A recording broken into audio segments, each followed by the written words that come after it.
Was that right? Wouldn't that be cool? Time lapse. Bob's welcome, she's one woman. Did you really? That's right. Charge up to the fire department. Remember? We'll have a special line item come out. When I go out, I want Budget office. I think so, yeah. You hear me?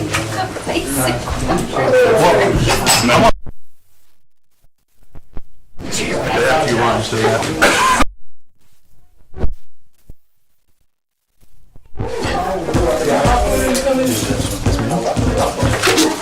You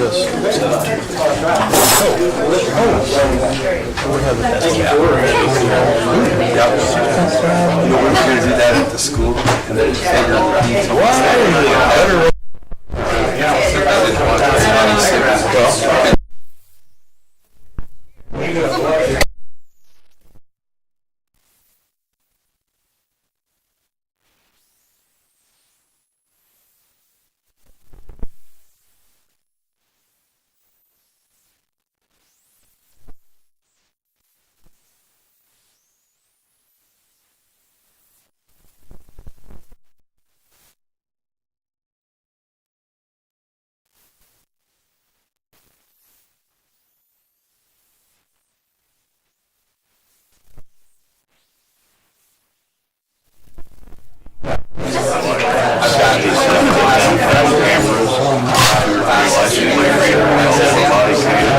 So like those listed along there, which we call our intersection.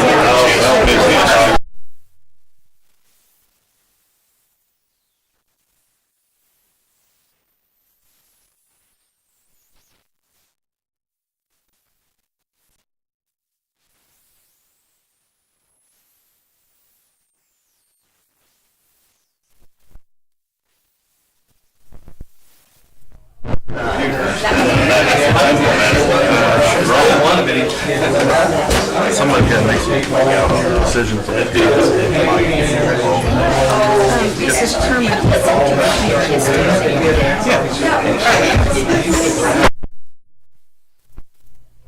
It is Tuesday, April the 11th, after 6 p.m. to call to order this meeting of the Murphysboro City Council. I'd ask if we would all rise. We have with us this evening Pastor Wes Henson, and in addition to his attendance, we ask him to lead us in an invocation.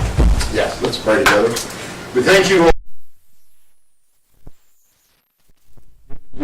Thank you for life. Thank you for our health. We thank you, Lord, to be involved in useful work and to fulfill all of our responsibilities. We ask you, God,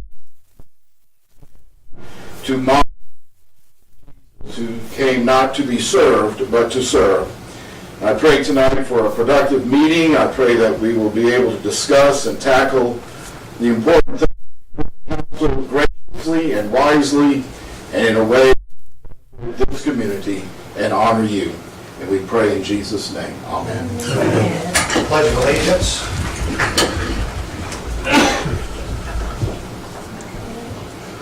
Pledge allegiance to the flag of the United States of America and to the republic for which it stands, one nation, under God, indivisible, with liberty and justice for all.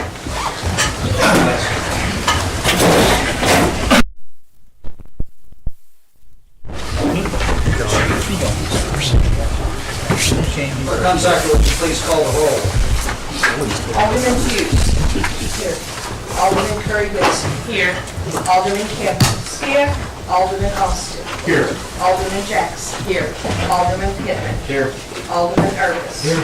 Alderman McCollum. Here. Alderman Bastian. Here. Alderman Gladden. Here. We're all here. Here. Here.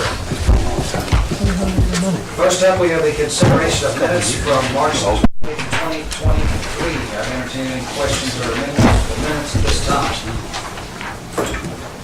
I entertain a motion to approve the minutes. So moved. Have a motion and a second. All in favor signify by saying aye. Aye. Opposed?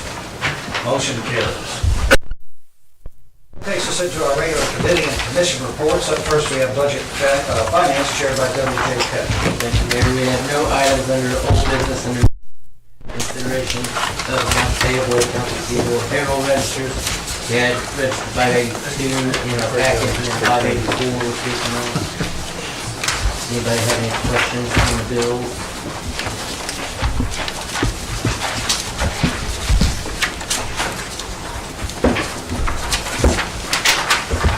Any questions?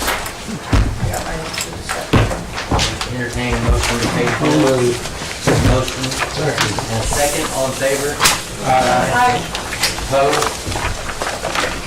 Motion carries. Next item is financial statements prepared by Scott Evans, Budget Officer. Scott? Thank you, WJ. So tonight, start off with the sales tax report. We had a good month in this month, which would represent the January sales. We got 298,000, which is about 14,000 higher than this point last year. So last month I was we have reversed that, so we're in decent shape through the 4 months. Let's see. Healthcare report. We had some pretty high usage of the HRA in March, about 13,000. Definitely isn't the highest we've ever had, about the same as January, but overall we spent citywide $51,235 on health care last month. And we still are well within our budgeted ranges, so far so good there. So that's always nice to keep that within range. Sometimes those kind of things can spiral out of control, beyond our control, but I think we've got a pretty decent handle on it. So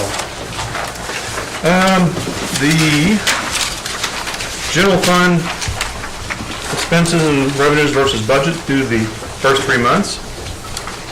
In general fund, we have spent $1,884,000 through the first 3 months, and for the same period, we budgeted $1,849,000.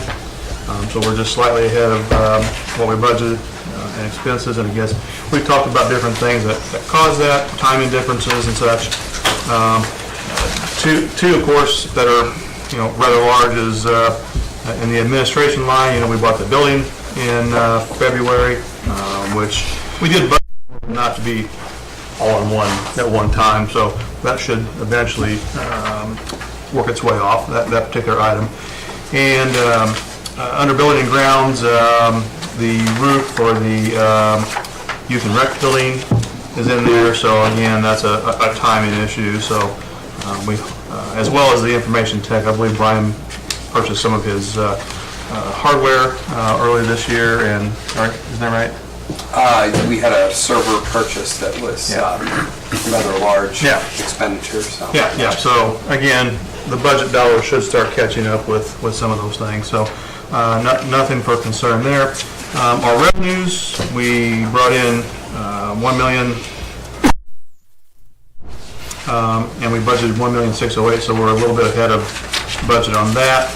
And just like last month, we do have the deficit right now because of the items we talked about, but of course we may not see that number turn positive all year because we budgeted for the big deficit, if you'll remember, so to spend the ARPA money.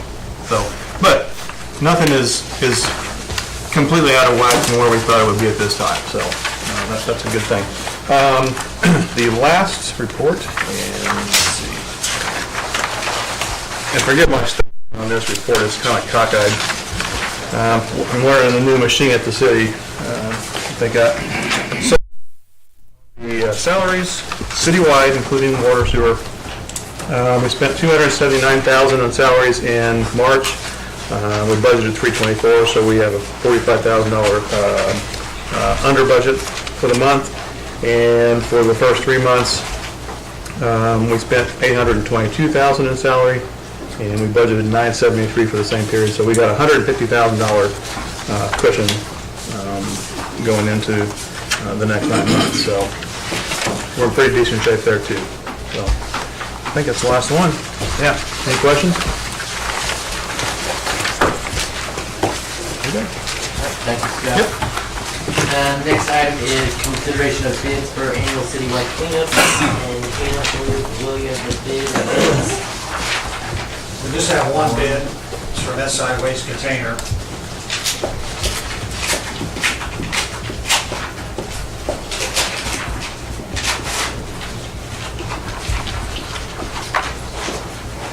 It's in the amount of $6,814.50. Well, I think that's what the same thing he charged last year.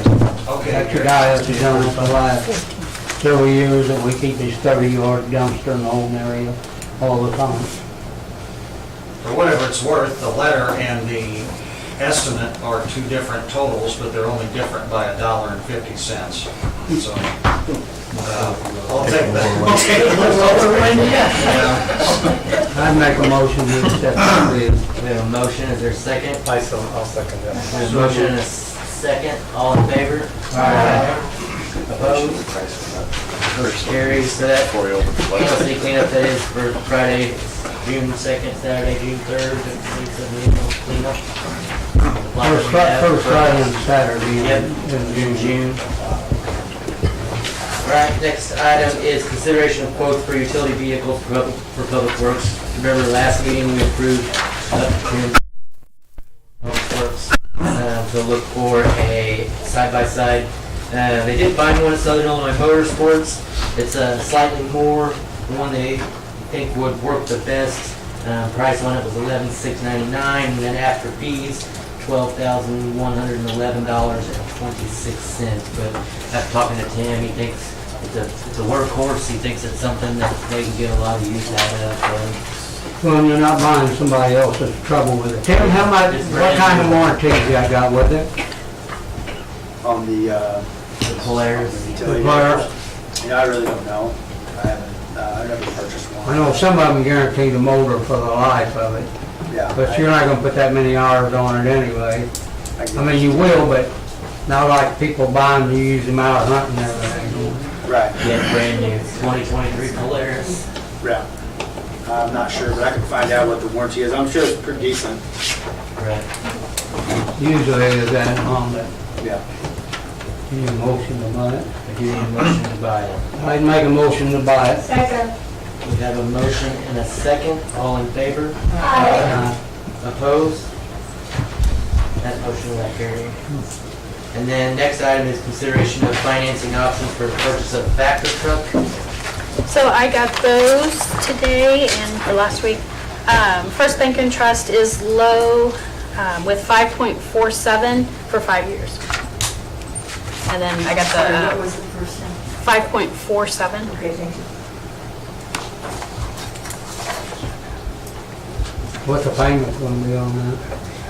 Doesn't say. I don't remember what the amount is, or I can. It's 144. I get it. Well, let me get to it. 144 is the amount. 298.27. It's kind of slow here. 144, what? 298.27. I don't care about since 5 years. 5.47. 5.47.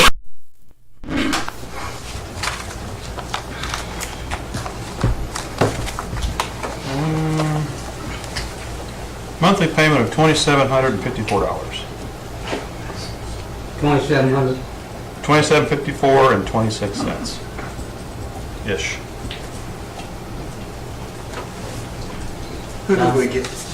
Did we get two bids? Yes, the other one was from the leasing company that Co-Equipment uses. It's called Tax Exempt Leasing Corp. And they were 6.59. Tim, was they accepting the old back in on trade? They already have. That's included in this bid, now, in this invoice, yes. They gave us Think $12,000. you need it right now? Yeah, I mean, we more or less budgeted for this, I mean, for sure. So it's- You said back then it's something that we use multiple times a week, right? Yeah, Yeah. keep in mind, we use it, you know, we average, we use it at least once a day on an emergency sewer call. You know, we've been on a waiting list for this for over a year.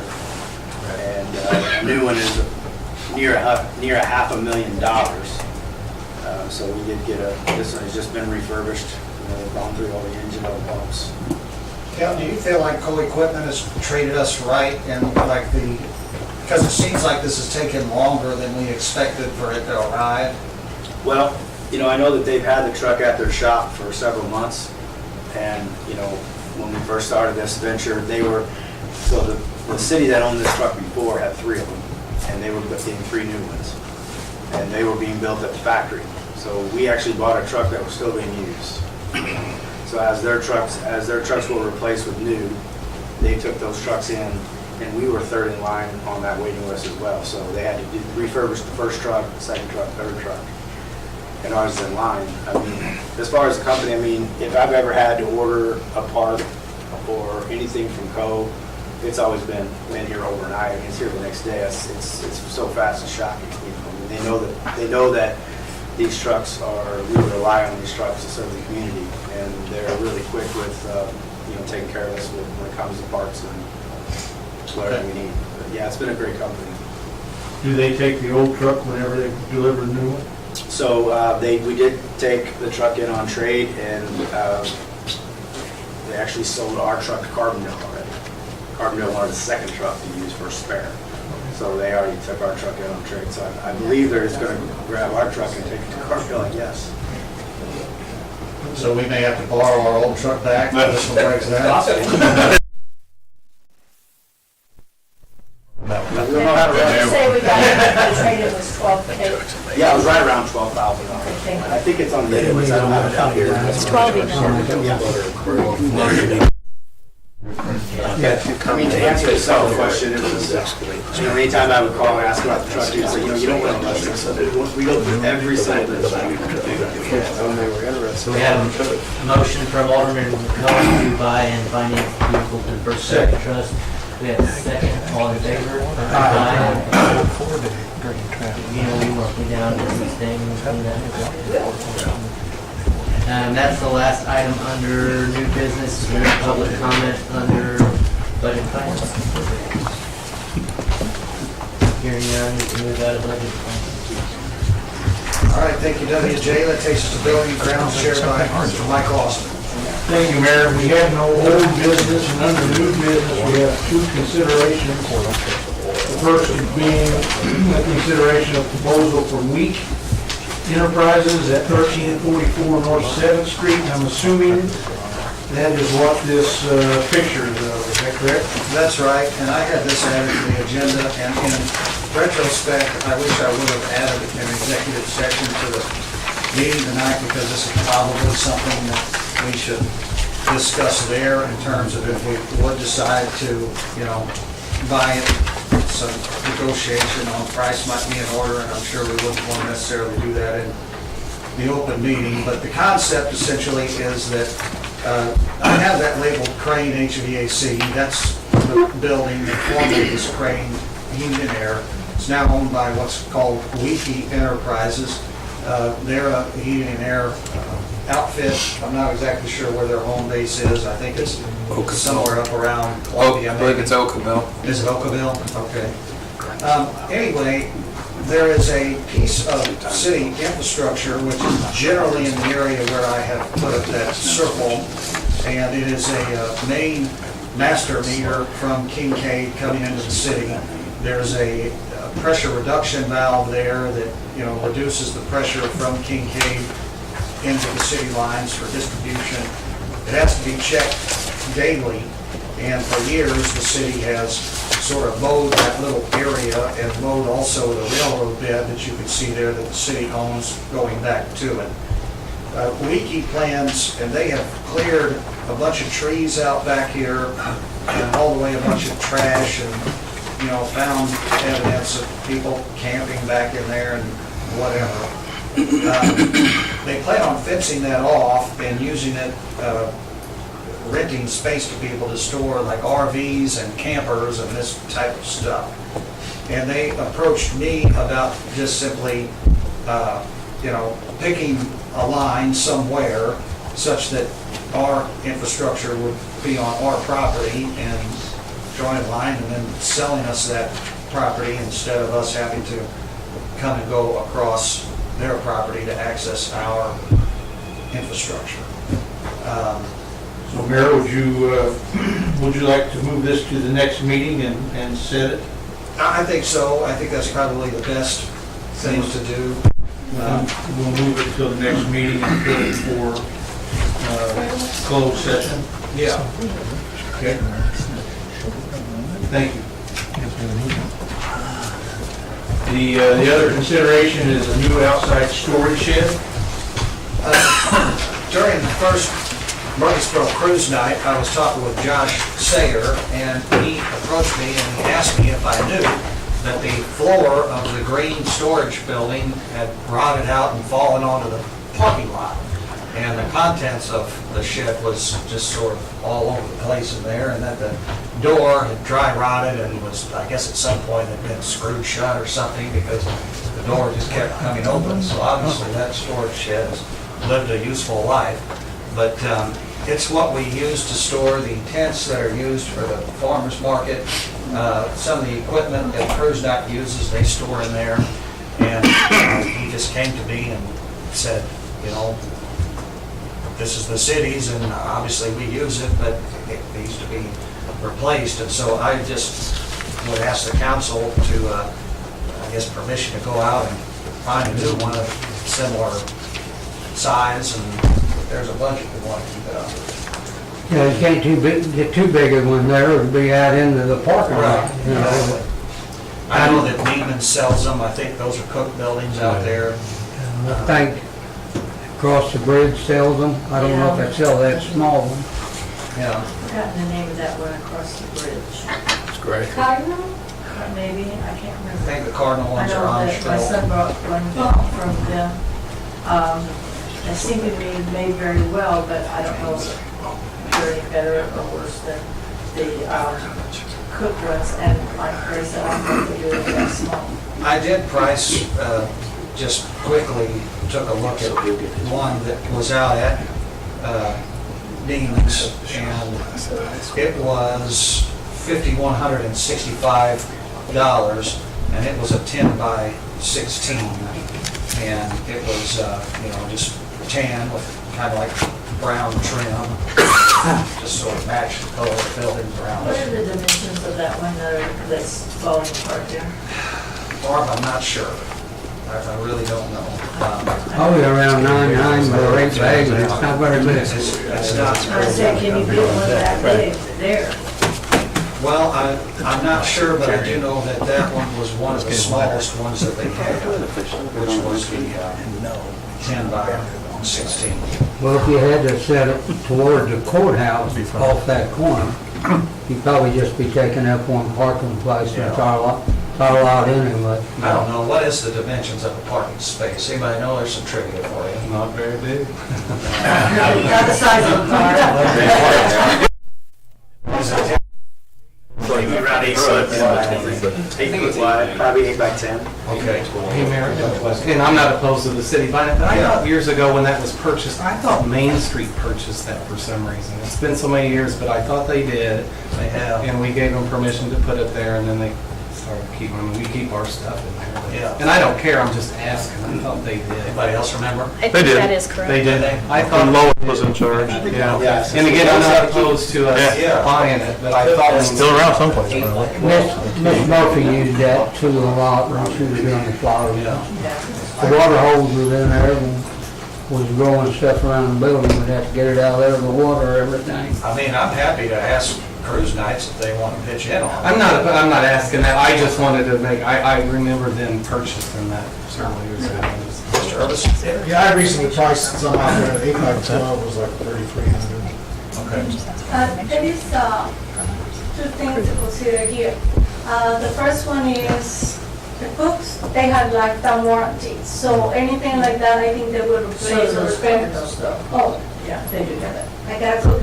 But there is also something else. With Cook, because they do rent to own, sometimes you can get the ones that they have been taken back, they kind of fix them up, refurbish them, and sell them for a better price. But yes. The previously owned, yes, they're cheaper. Okay. Like 300.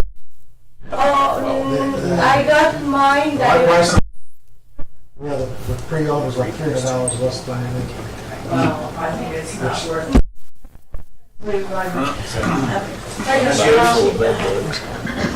These people from Public Works back there, they throw things at me, but the other thing is, you know, you can purchase like through Lowe's and Home Depot and those places, those little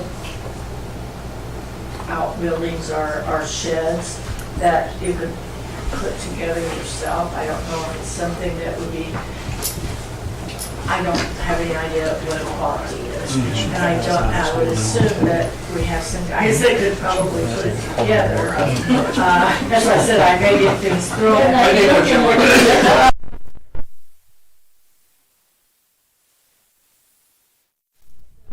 You know, if it's $1,000 versus $5,000, it may be worth it if it's a good one. But if it's, you know, a few $100s anymore, making them have to do it. And they may not be of good quality. Yeah. I mean, it may be too late in the year to reach out to the high school for the shop class. There you go. I'm not sure it's something that they can get done That before the end of would the be a year. neat idea. I do know that I think they had a lot to do with the building that's up at Carly Park. It's a neat idea. That was built by the Life Skills Reentry Center too. That's another good one. That's And a whole another- day to work on stuff. Yeah, they got an unlimited number of people.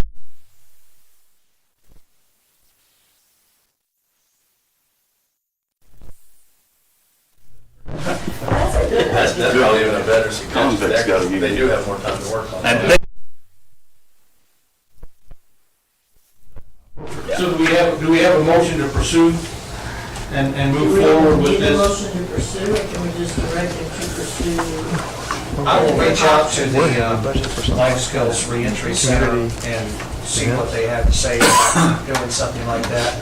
And depending upon their, you know, timelines and their response, you know, then we'll, and, you know, perhaps I could investigate too, that maybe just temporarily we need to pull everything out of there, cut a sheet of plywood and throw it in, repair what we have. But we can look at that too. Anyway, all right, I'll continue my investigation. That gives us a chance to measure the one up there too well and see what size it is. All right, are there any public comments?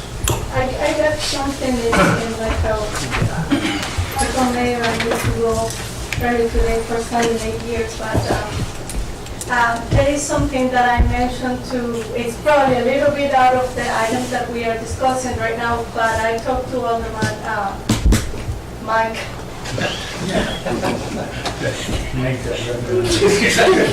And it happens with my neighbor too. But Chief, I would like for you to consider visiting the people on 16th Street and Illinois Avenue. The stop sign that we put over there that we desperately needed is working wonders, but it is in a terrible location. I talked to the gentleman who owns the house, and the stop sign is about 10 yards before his driveway. And his wife had been almost hit 3 times in this short 2 months. So maybe we can, I don't know if we can put a consideration for next time if you want to go and visit them. So is that the one you're talking about, Illinois and 16? Yes. So it'd be the stop sign on the southbound lane then? Correct. Yes, south. maybe we can move it to the corner of Roberta, what is that actual corner there? And it's before his house. Yeah, we'll have to look at it. You remember setting that one? Yes, I do, and we had discussed putting it down there, but it's so far away that you're gonna have people stopping in the 3 different There wouldn't even be no reason for them to stop for Illinois if they're way back because then it there. would take on all. Right. Yeah. Yeah, Well, myself. Oh, but they will stop on Roberta, and it's still the traffic will slow down. I mean, that was a lot. Don't look at me. I don't know how you would set that up. I think the coming east or west on Illinois would be confused on that side on the way down on the Because east. there's not a car sitting there stopping when they come up. And I think that was what you had mentioned, Chief, whenever we reviewed that. Right, yeah, we put it in there and see how it worked out. But it does work, but it doesn't work for them. Is the resident, like, almost backing into people because they're stopped there? Well, the stop sign is 10 yards from his driveway. Okay. Okay? So if you try to get in or out between the 7:30 and 8:15. So the traffic is backing up at the stop sign? The traffic, it doesn't really back up. It's just boom, boom, boom, boom, boom, fast. And they go to stop, so he's having trouble getting out of his house or getting in his house, okay? But it's not just that. It is just that the driveway is 10 yards from the stop sign. That is in the middle of the street. It's not actually in a corner. It's upward, so the stop sign is needed, but maybe a little even, the thing is slowing the traffic that is coming south from the high school. Which is what we wanted it to do. That's what we want, and the one that is coming north, 160 is perfect at Illinois. That makes sense to have. Okay, Other. well, we'll take a I look make at it. everybody think, but, I mean, like, if I drive by there every day, like a lot of people do, like, it is awkward. Like, it's awkward because, like, they park there, but it's their property in front of their house. The stop sign is there, traffic is there, you gotta dodge the cars and park there. It's just awkward. yeah, it's not on a corner. And I then know we it's, voted for it to be there. we need it.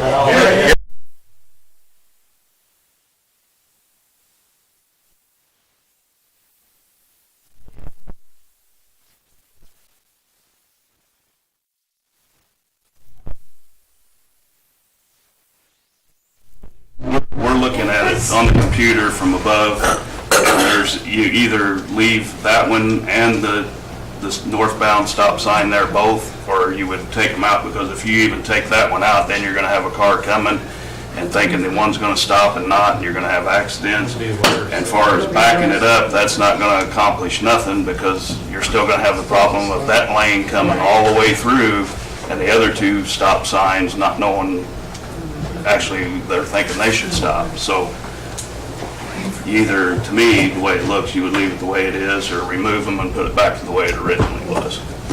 So, Guys, think of this as my federal present, even though I'll be back next time, but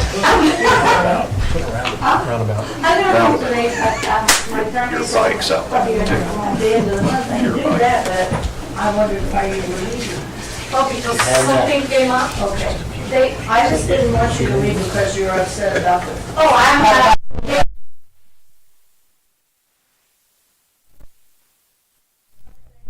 I'll be fine. Thank you, see you next time, guys, next week, bye. I don't care about it.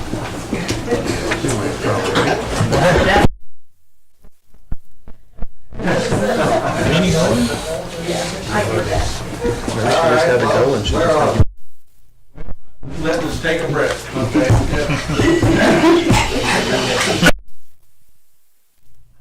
Is there any other public comment? If not, Mayor, we can move out of building and grounds. all right, thank you very much. We'll go to community relations. We have the old business. Under new business, we have an update from George Valeria and the cleanup project at 518 Walnut Street. And we welcome you to bring us up to date. Sure. Thank you for the time. My name is George Burrell with ComEd. This is my colleague, Kristen Gilbert. She's with External Affairs. I'm with Remediation MGP. So last time I talked to the group was in October. You should have a handout, but I also have the presentation. So on the first page of that presentation, there's two pictures. One is probably what it looked like back in October. And then the second picture on the right is what it looks like now. So we were able to remove the building, remove the tower, and now we're moving into the preparation for the remediation. And the biggest thing I wanted to really focus on is just the large equipment that's going to be, that started actually today. That's a big crane. Yeah, so it's one crane in all of North America that drove from Canada to Murphysboro. So that came today on 4 trucks.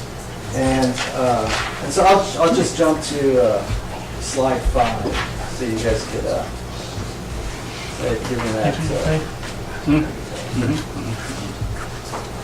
So this kind of gives an overview of what we've done so far and the schedule of what's yet to come. So the large equipment is starting to arrive today.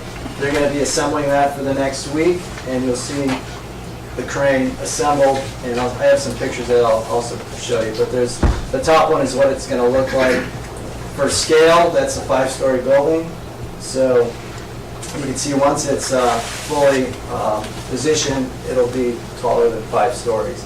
The purpose of this equipment is to drive sheet pile wall on the perimeter to allow us to do our excavations, because we're going to be doing excavations as deep as 32 feet. And so we don't have much space, and so in order to get all the impacted areas out, we needed to get that depth. And in order to do that, we have to create the sheeting to not allow any sloping from the sides of the exterior of the property. The second picture there just shows what the remediation will look like. So once we get the sheeting in place, then we will construct a structure that's similar to what's shown in that picture, and all the excavating will happen inside that structure. The trucks will back into there, they'll get loaded, and then they'll go back out on 6th Street. We've been working with Charlie, we've been working with the city to get lane closures. We've been able to basically close down 6th Street. We've been working with the resident that's on 6th Street to allow them access, because we had to shut down a portion of the alley to allow us to be able to do our work, and also to make sure that we were keeping the community safe from the work that we're doing. And we were in the process of going to put a fence on the east side of 6th Street from the alley to North Street. That way we could not allow anybody that lives on the property access to 6th Street, because we have those big trucks that are going in and out of that area. We've created a driveway off of the vacant lots that is owned by the city to allow that resident access. So now they have a location to park their cars. We created a walkway so that they could get in and out of their house to their cars, and then exit off on 1st Street. The bottom part here just shows kind of a high-level schedule. So this spring, we're going to continue to get the large equipment. The truckloads of some of the sheeting is going to be 70 feet long, so they're going to be on these trucks, and we're going to have about over 40 trucks that will be delivered, staggered over a period of time, but that's going to be happening this month. And so, our goal is to try and limit as much disturbance to the community as we can. We've got a plan in place, and I think that, with cooperation with the residents in the area, with people that are driving through that area, there's going to be lots of activity, but we're doing our best to make sure that we limit any kind of, potential problems with congestion in that area. And then in this spring, summer of this year, we'll install the sheeting, and then the excavation will start this summer, fall, and then that'll carry us all the way through summer of next year. We're looking at July, but with how weather is, there might be some days that we're going to be shut down. But right now, that's kind of high-level schedule of where we are. And Charlie is also involved in our weekly meetings, so we give him updates, and so I'm sure he's talking to you, Mayor Stevens, on the progress this week as we move along. So this is the equipment that came today. This is the RG-27, and this is the crane that came from Canada. And again, we needed this type of crane to be able to drive the sheeting that's 70 feet deep in certain areas around the perimeter. This came on 5 trucks. It's all been loaded off today, and they'll be assembling the crane over the next week. And then this is what it will look like once it's in operation. And this is just to drive the sheeting in the ground. So With that type of activity, there will be some vibration, there will be some noise. We have vibration monitors positioned around the perimeter of the site and across the street. So we're monitoring that 24/7, and we have certain levels that will tell us if we exceed the threshold. If that happens, then we'll stop work, we'll reassess, and then we'll make sure that, we're meeting those levels as we continue the work. This is what it's going to look like when the sheeting arrives. There'll be sheets as long as 14 feet and as long as 77 feet. And these like I said, they'll be staggered. 40 plus trucks that will be coming to drop these off. And we'll stage those. I think the plan right now is to as they come on, we will start driving them in. So we're not planning to have them, staged on site. We want to drive them as they come. Do you have, like today, that piece of crane that come in, they sit out there with one lane of traffic blocked for a while, and when they come in town, they're the left lane ends, and they stay side by side. Do you think you need to notify the police, that we get a police car behind that if it's going to sit out there very long? So what we try and do is we try and have the drivers staggered so we don't have those situations. And the directive is that they're not parked on Walnut at all. But we do have a lane that's for us that they come into, and the idea is, I'll show you a better picture. So here's the traffic plan that we've gotten approved. So that yellow line is where they would kind of follow through. And I can show you this lot right here. Our subcontractor is renting this lot for their trailers and stuff. So the trucks are coming in like this, and then like that, and then they'll drop off the stuff. I believe these trucks that came in today, Alan, you'll have to correct me if I'm wrong, but they came in through here. Is that correct? Yeah, so our subcontractor that's leasing that lot is getting a very wide roll-in gate constructed for that. Right here. There.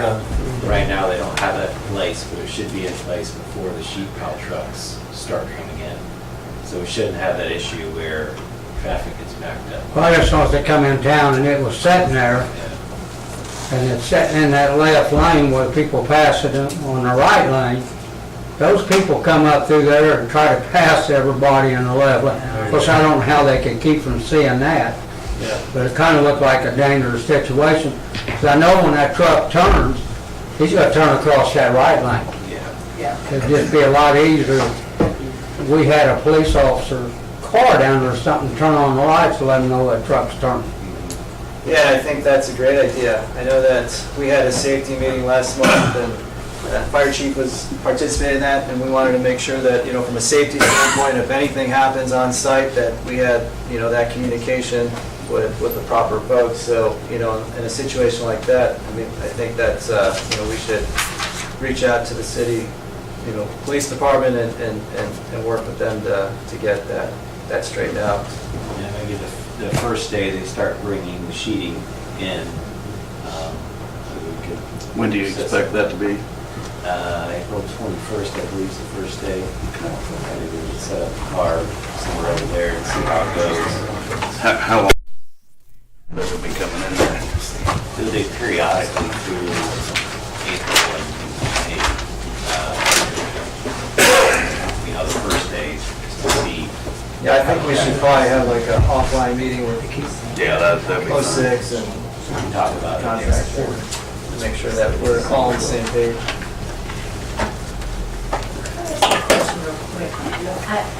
It seems to me I have some kind of memory of when this first began.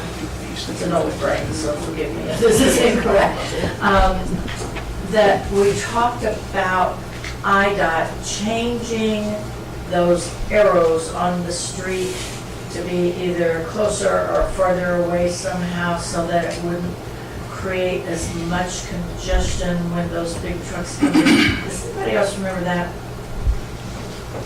I All right, I made that up. I could have sworn we were going to do something with those lanes. Permit to be able to. Yes, I knew that, but I didn't know if there was some way that help, if they could paint their arrows in the area. So that everybody, like others have said, they come in that left lane, go crazy trying to get past anybody that's in the right lane and over as quick as they can, and it's never where the arrow is. So, thank you. Somehow I thought that we were working with that, but I guess not. It was good. Yeah. So how often did you say the trucks were coming? So we have, for the next round that would be the sheeting, and there's gonna be over 40 trucks. And there is a schedule to stagger them so they're not all coming in. But I think once we get a little bit closer to the 21st of this month, that we would get a better understanding of when the trucks will be arriving. So you can schedule when they will arrive? Yeah. I mean, would it be, we were looking at this map, would it be better to schedule them to come in all at once and reroute the traffic around that? They don't have no place to store the store. Yeah, so we want, I wasn't thinking about that. I got you. These trucks coming in aren't gonna be any different than any other semi coming in and taking that right turn on that 7th Street right. Right? But they It's not like it's gonna- gotta come from the left lane and cross that right lane I think to what. make it wide enough to come. You're gonna So, pull parking lot there. you know what I'm saying, this is gonna be an open gate, 50 feet open gate, so they're gonna come in like this, and then they would back it up. So there won't be any kind of sprint like that, so that was the plan of how we wanted to attack that.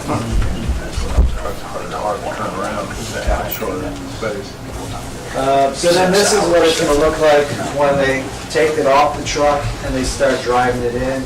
And again, this is going to be, there'll be some vibrations, there'll be some noise. But again, we're gonna try and, get this in as fast as we can. We've done this type of work at other places and we've been successful and we haven't had too much, really no community, people reaching out to us saying that this is too loud. We've been able to work with our neighbors and get the work done. That's an air handler, isn't it? They drive it. This is, isn't it? Vibratory, so it's not the typical, up, down, like hammer, it's more, it vibrates it in. Yeah. That's what vibrates.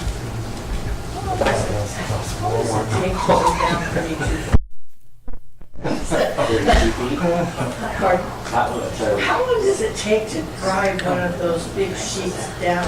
According to what they hit. Well, yeah, you don't know what's gonna hit, do you? Yeah, I mean, I've seen it at library, the sheet is, they're pieces about 2 feet wide, and then they drive that down, and it could go down like butter, it goes in easily and fast. Or it could take, a little bit, hit something, they might have to move it over a little bit, to get around it, so, but. It's very intriguing. I'd like to come up there and just sit down. And then this is a few pictures of what the construction of the temporary structure will look like. And because of the size of the excavation, we're going to have one structure that will be moved once we get done with one area of the property of the excavation. Once that's done, then they'll pick up the tent and they'll move it to the other piece. So it'll be done in two phases for the work. And this is again the traffic control plan. So, like I said, we're going to be doing this work through summer of 2024. That can vary depending on what type of weather or what kind of obstacles, obstructions that we might find. But we've done this type of work. We were just down the street a couple years ago at Big Muddy. we did clean that up, and we're working with the state to get that closed, so we're getting close, and we should have a no further remediation letter. And I believe that we've been working in Murphysboro with the groundwater ordinance, and I think that's been approved, and so I think we've had a great partnership in the past, few years on these NGP projects, so I don't see anything changing in that end, so I appreciate everybody's, support, and of course, we're here, Alan lives here, Alan's, he works with AECOM, he's our subcontractor. We've had a lot of success with AECOM closing out these projects, so I don't see anything different here. And if you have any questions, we'll leave some fact sheets behind. That has Kristen's contact information if anyone has any questions, and Kristen will route it to the right folks on the team. I have a couple questions. Sure. What are the work hours going to be for the sheet piling installation? So we are going to be working, I believe, from, you guys start at 7 and you end at 3:30, 4 o'clock? Well, Keller's proposing we work till 7 to 6. 7 to 6? But, the city has a say, in that. But there wouldn't be any overnight work? No overnight work. Or weekend work. Okay. Well, that's, 7 to 6, fine by me. I just, obviously, those things are noisy when they're, in operation, and, there's residential close there, so that explains obviously why I asked that question. Sure. The sidewalks adjacent to that property, I know you said you're going to have various, stuff to measure how much the ground's being shaken or whatever. Do you expect that there's going to be damage to the sidewalks between the project location and Walnut Street? We haven't seen it on other projects on doing the same type of work where, we've installed sheeting right next to sidewalks and the sidewalks have, there haven't been any issues. If there is any concerns, we did do a pre-construction survey of the roads and the various structures around that, we could take a look of before and after, because we do one after as well. And we did offer that to a few of the residences as well. Some of them took us up on the offer and allowed us in their property to take pictures and assess their property before we do any of the work. And then we'll go back in when we're done with the work and then just reassess to make sure that none of our work has caused any damage. So that will fall in the same category. And the vibration monitors that you have in place said that, meeting those levels, that if it doesn't, that, you'll see some work to try to figure out how to make it better.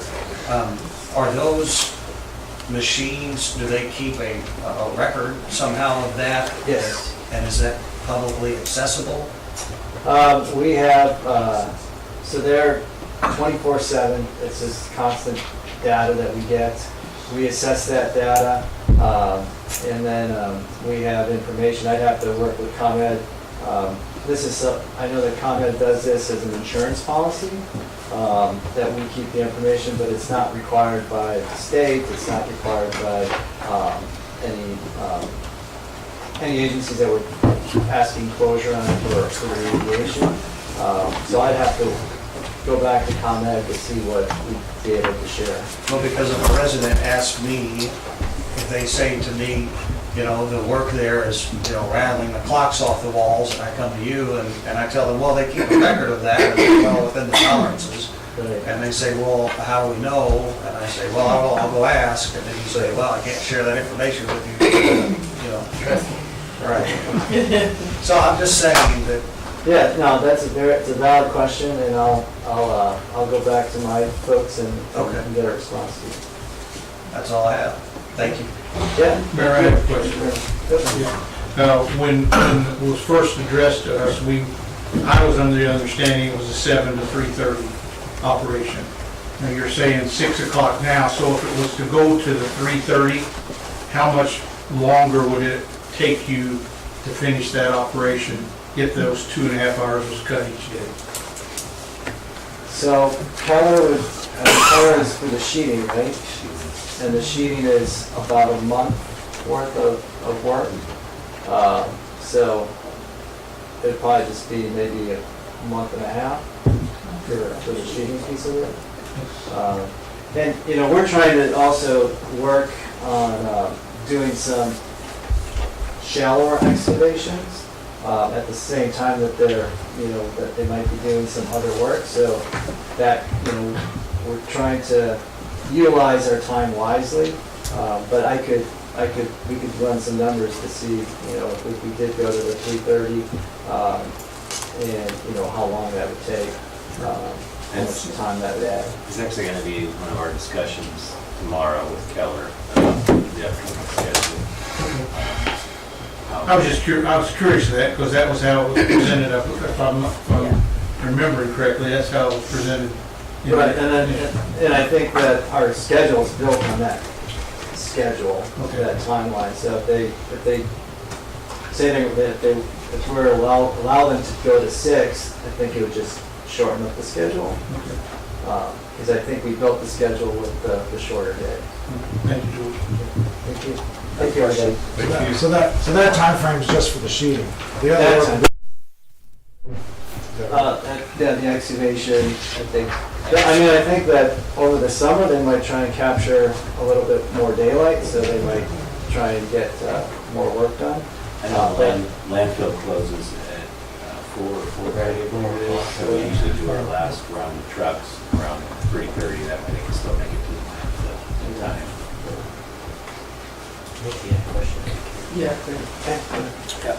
In reference to the vibration, what kind of water or domestic water related issues have you had, like with vibration over water main breaking or anything along those lines?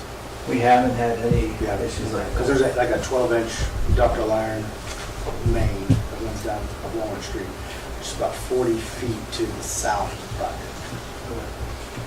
So about 4 foot depth. Yeah, I mean, so the last project I worked on with Alan was in downtown Rockford, and, you know, we had piping that was 100 years old, and we didn't see it. Yeah.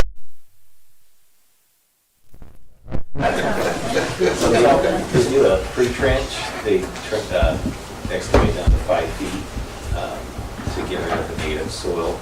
So they start their actual pile, or driving the sheets from 5 feet down. So that eliminates a lot of the vibration up high with the utility plant. Okay. And also the sheet piles, I would assume once the project's complete or during completion, you will remove those? Yes. Take a look. That's all I have. Great. Well, I appreciate everyone's time. Thank you very much. Should I just pump this out? Yeah, that's fine.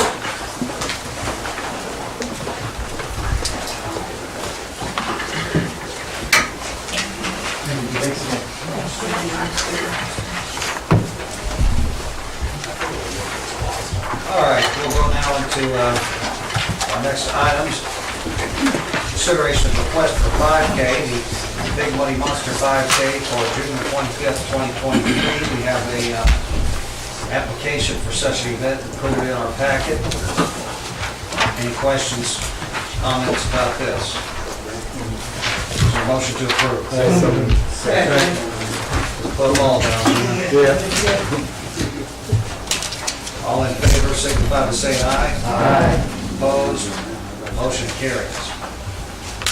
Next, we have the consideration of the street closure for Bruce Brothers Tap Room for their annual block parties. Yes, dates listed here, 4 p.m. to midnight. All services resumed by 11 p.m. Looks like we have a deposit paid.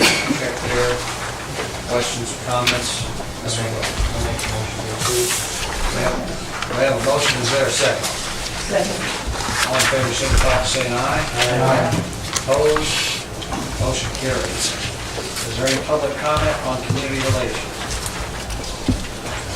Hearing none, we'll come out of that and go to public improvement chaired by Mike Baxter. Mike? Thank you, Mayor. We have no old business. Under new business, we have discussion regarding the Neal Tire and Brown Shoe Factory properties. It's my understanding you have those put on the agenda, Mayor? I did, thank you. Alderman Baxter.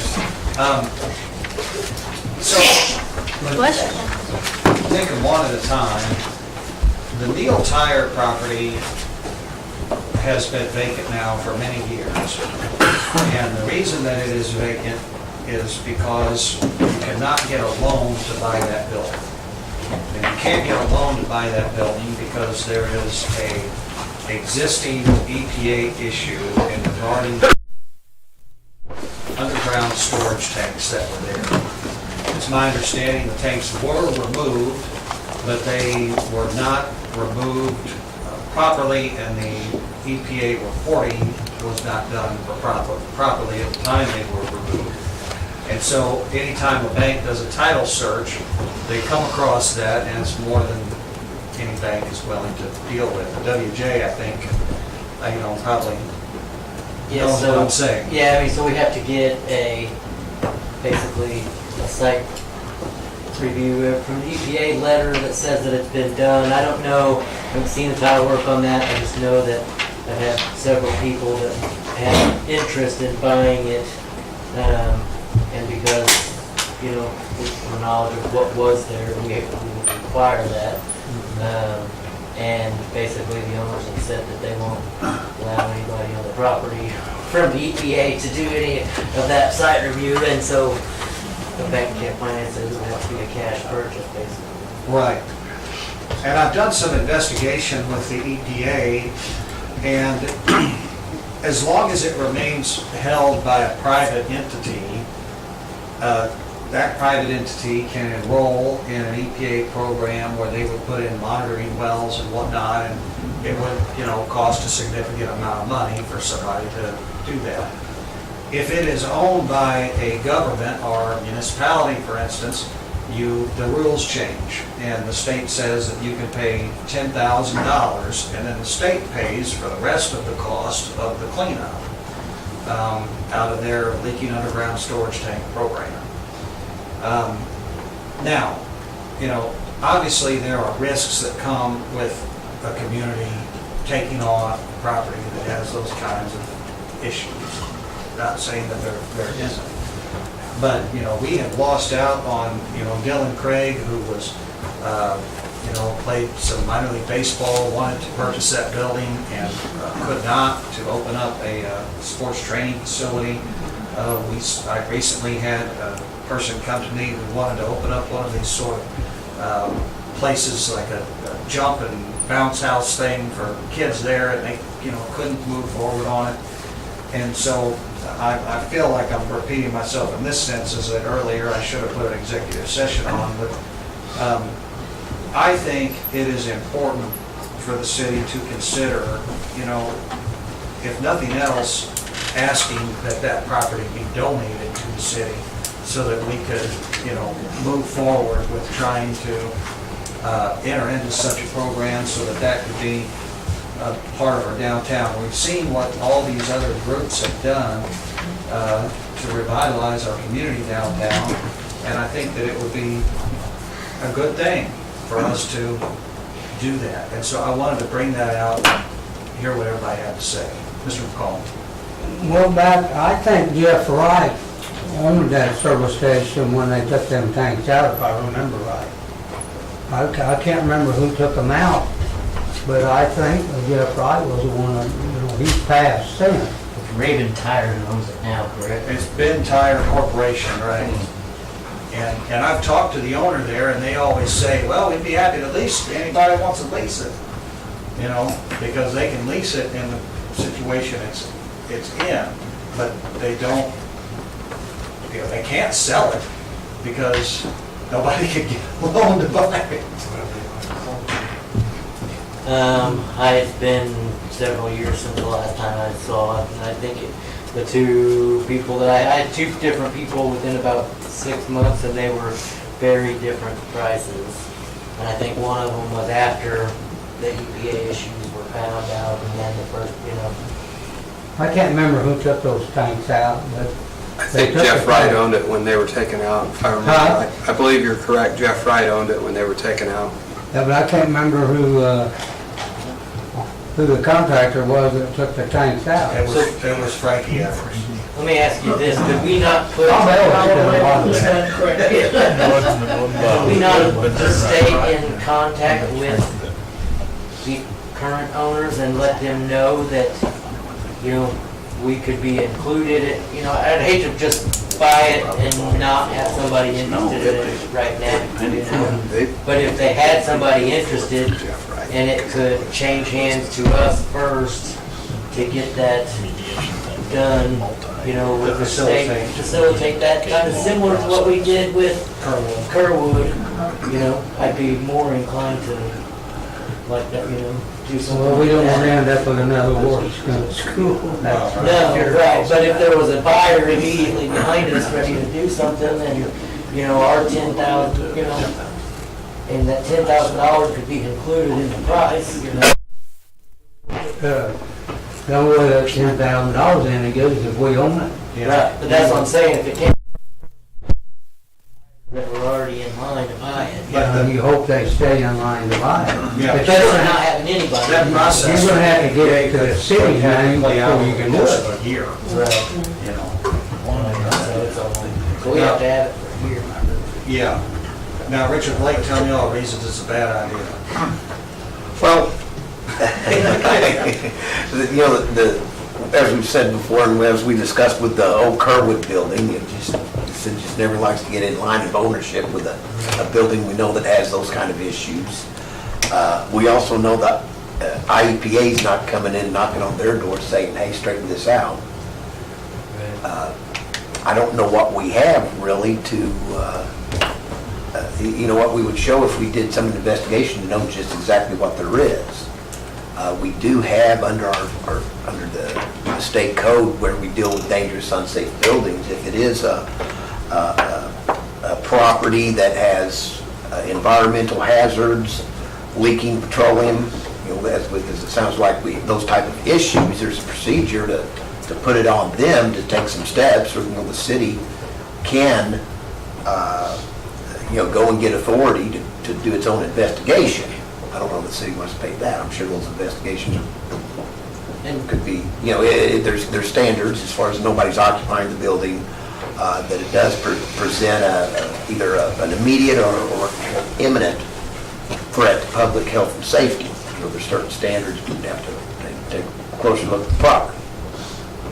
But, you know, from our standpoint, we're always going to say you've got that risk stepping into ownership. But we know nobody's jumping up right now and telling them to clean it up. And from my conversations I've had, they had, at one point had some testing done, and there were no issues, but it was basically, we're not gonna let anybody else on the site to dig around and find out, you know, it was, well, at least while they're the owners, you know. Well, I sort of wanted to just poll the council and say if the question were, you know, right here, right now before us, and we had to make a decision and it wasn't going to cost us any money to take ownership of the property, would vote to do that. I would. Okay. But don't we want to know what's under there before we start thinking? Well, I don't know, I can ask IEPA, but the Illinois Attorney General has an environmental division and they investigate that kind of stuff too. So if they could reach out to the owner, and it's just a thought, I don't know. Mr. McBride? I could contact Louis Herder with the Fire Marshal's Office, the underground tank inspector. He may have additional information that would tell us what the status of it is. Yeah, if you would do that, that would be Okay, great. I'll call him tomorrow. Some of those monitoring situations take multiple years. When I owned the car wash, the beach lot next door was in a monitoring situation, and I think it was at least 10 years that it was being monitored. But it could be a different situation. I'm just saying, it takes, some of them take a long time. One of the things that also is worth noting is that these tanks, I think, were taken out in the late 90s, if I remember correctly. And it's not as if there wasn't any excavation there. There wasn't some of that was already removed. And that stuff naturally does break down over time. And so whatever was left in there has had 2 decades to, you know, naturally break down. And, you know, as I've had these conversations, everybody says, well, you know, it really shouldn't be that bad. Well, you don't, that's the risk, you know. Comment cleaning up a place that was there Yeah, 100 years ago. Right. There's a lot there on the corner of 17. Yeah, it's being monitored. Didn't they drill that and have the gauges in there for a while, to see? And they come back okay? Sure. All right, well, Mr. McBride, if you could investigate that. And I will. I'll call Louis tomorrow. some Yeah, information see what I back. can find out. This has really been bothering me because we continue to lose and it's like a lock that it doesn't seem like the private sector's ever going to be able to pick. Would Charlie ever have any records back that far when he took those tanks out? So they had to have a permit. Leandra, can you make a note to research that, come back to the next meeting with it? Thank you. I'm sure Frank had all the problems. I'm sure he did. Yeah, no, he did. Because I guess, I mean, if they did that, the state should have those records. Might not even get them out.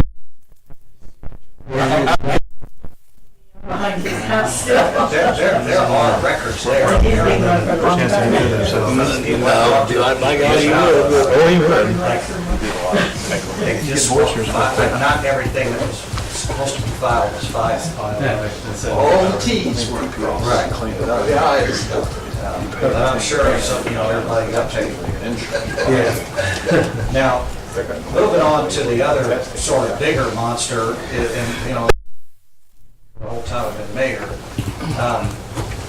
the Brown Shoe Factory was owned and still is owned by a company called 3ACX Gas Incorporated. When you look at the address that the tax bill is mailed to, it's mailed to an abandoned house in New Jersey. And the people that own that property, or the person who owns it, showed up at my office about a year and a half ago with a late 80s Ford Ranger and a spade shovel in the back of it, said he was here to clean up the Brown Shoe Factory. And he went down there and then came back and said he was going to go back to New Jersey and get some more tools.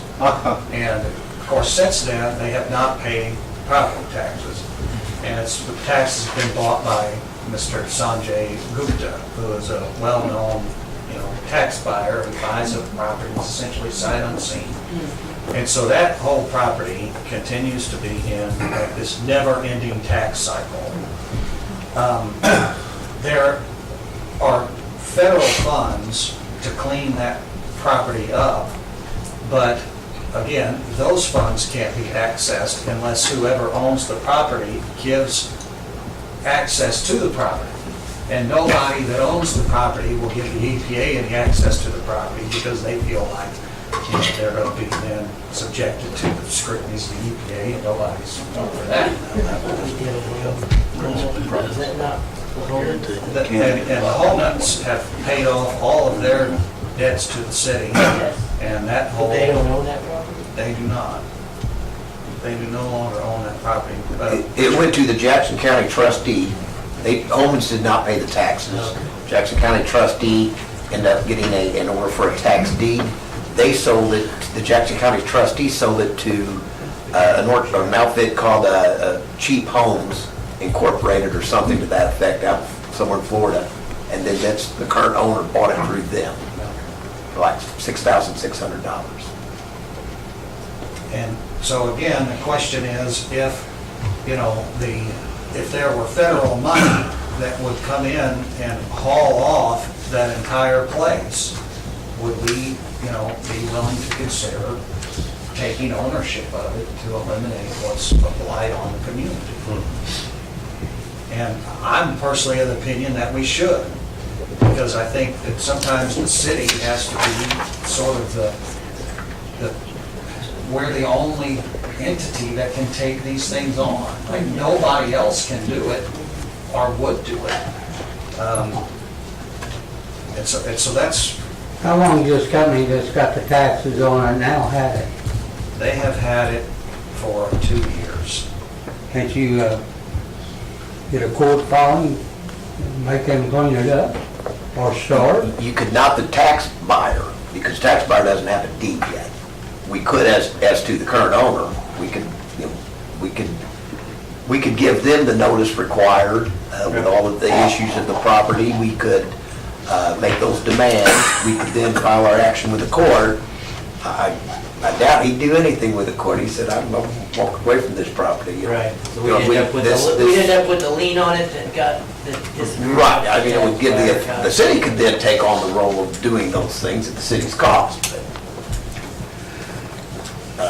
you know, getting an order, you know, really this is, as the mayor pointed out, this, I remember, I think it's an LLC out of the state of New York that's now the title owner, and that's, I'm sure it's an LLC that has no assets whatsoever. So, going after him to compel the cleanup of the property, it's the question of, you're not gonna have the assets. And, well, I'm not gonna let us right long, but I just wanted to look up and down the chamber and see if I got thrown out of the room. You did, yeah. What did we apply for that we didn't get? Emily Burke helped us apply for some funding a couple years ago that was not successful at cleaning it up. Right now, with the Biden administration's 2021 infrastructure bill, there is a bunch of money for brownfield cleanups. And the person who I invited down here from the EPA to walk the property, and actually Gary Bree still had it. Yeah, and we went inside, and I went all the way. But I mean, the one side of it is in pretty good shape. It's this massive debris pile over there that, you know, needs to be cleaned up. I mean, if I lived right next to the door to that, I don't know why I wouldn't have been here already every meeting. I've heard it. I got friends who live right next door. I hear it from him. No. Okay, well, Chief McBride, if you would look into the tanks. Yep. And, I guess the Brown Shoe Factory situation is one that I'm going to bring back to the council for consideration at coming meetings, because I really want us to be thinking about, actively thinking about how we can attack that problem, you know. Okay, so you want to just keep that on the radar and you'll bring it back to the committee when you're ready to? Yes. And you had mentioned you thought you wanted to discuss it, it's too late now, in executive session, so you might want to consider that. Well, That was yes. you mentioned that, I don't care, so. No, I just didn't want to discuss any hard numbers or Right, anything like I get that. it. Okay, with that being said, do we have any public comment? Okay, we can close public improvement there. Thank you. Thanks to Public Works Chair, Mr. Gary. Thank you, Mayor. There's no old business. Under new business, consideration of making 12th Street one-way from Hampton to Poplar. I talked to our police chief, and he went down and looked it over, and we don't see why we would be doing that. But would you like to address it, Chief? No, the first I heard seen of it was on here, and the first I heard of it when Gary asked me if I put it, and I'm like, I don't know who put it on there, I don't know nothing about it, but I did go down there and look around at the,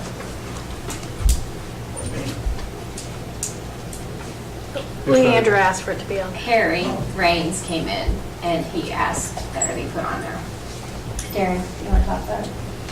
Terry Raines? He talked to you. Well, I didn't know, but you That's what I were I mean, I don't know a whole lot about it, but I will say that, you know, the traffic gets up some pretty good speed up the hill. I'm not sure exactly which way it needs to be one way or what the.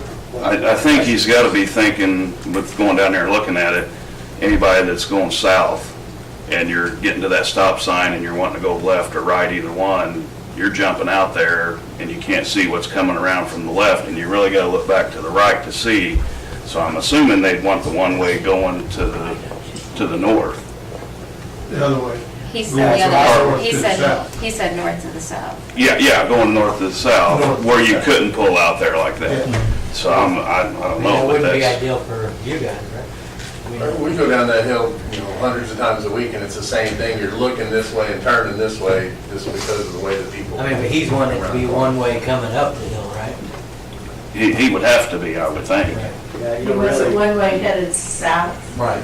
If you Yeah. made it one way Instead of going the down opposite. the hill, they wouldn't help you at the bottom. No. No, it wouldn't, because you still got to. The only thing I can figure, he's trying to eliminate the direction of where you would go down to that stop sign and be turning left or right. That's the only thing that makes sense. Eliminating the other direction, you're just going up the hill. And actually, you're going out on a straight route, aren't you? That route straight all the way through a straight route. That's why you said anybody, have you guys ever had any accidents? We've been close a bunch of times. And I kind of, Harry has said before, you know, when they're trying to back a car out, Well, he doesn't have any room there. we've got yeah. people come, you know, and it's the same thing, like I said, you're looking one way, turning the other. But they just come around that corner so fast. You know, it's 20 miles an hour through there, there's nobody. Yeah, I know when I go down through there, it is tough. I mean, they're flying around there either direction. You don't see them until they're right there. So, Mr. Austin? Mayor, we've talked numerous times, and Gary, you've mentioned about that open area, about putting that permanent salt shed structure there. What would that do? What would that do if we did that? How would that mess up? I don't think it would have an issue with it. I mean, it just, we'd all have to get used to the short of that. Well, I was just thinking that you'd be pulling in and just having to go straight up the hill. And I didn't know if that would be any issue for you, having that salt shed there or not. You know, we come across that issue every once in a while with a big dump truck. We have to actually pull it into our parking lot to back it back into the garage. You know, it's just, they fly up that road as well, so, you know, That's what I was just saying. I was just looking for. when the Vector is the same thing, you pull it into the other parking lot and back it back across the street, so. I was just looking to a little bit ahead, thinking if that's what I we think the stop sign out there, Gary wants to. On each side.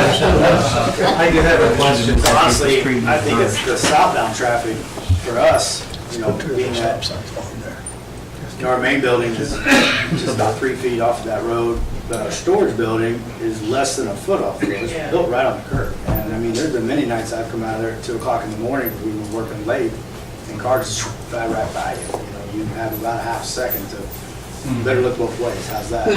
And we also keep our 5-ton truck over there, and it's difficult to get it out at times, because people they just come up that road really fast.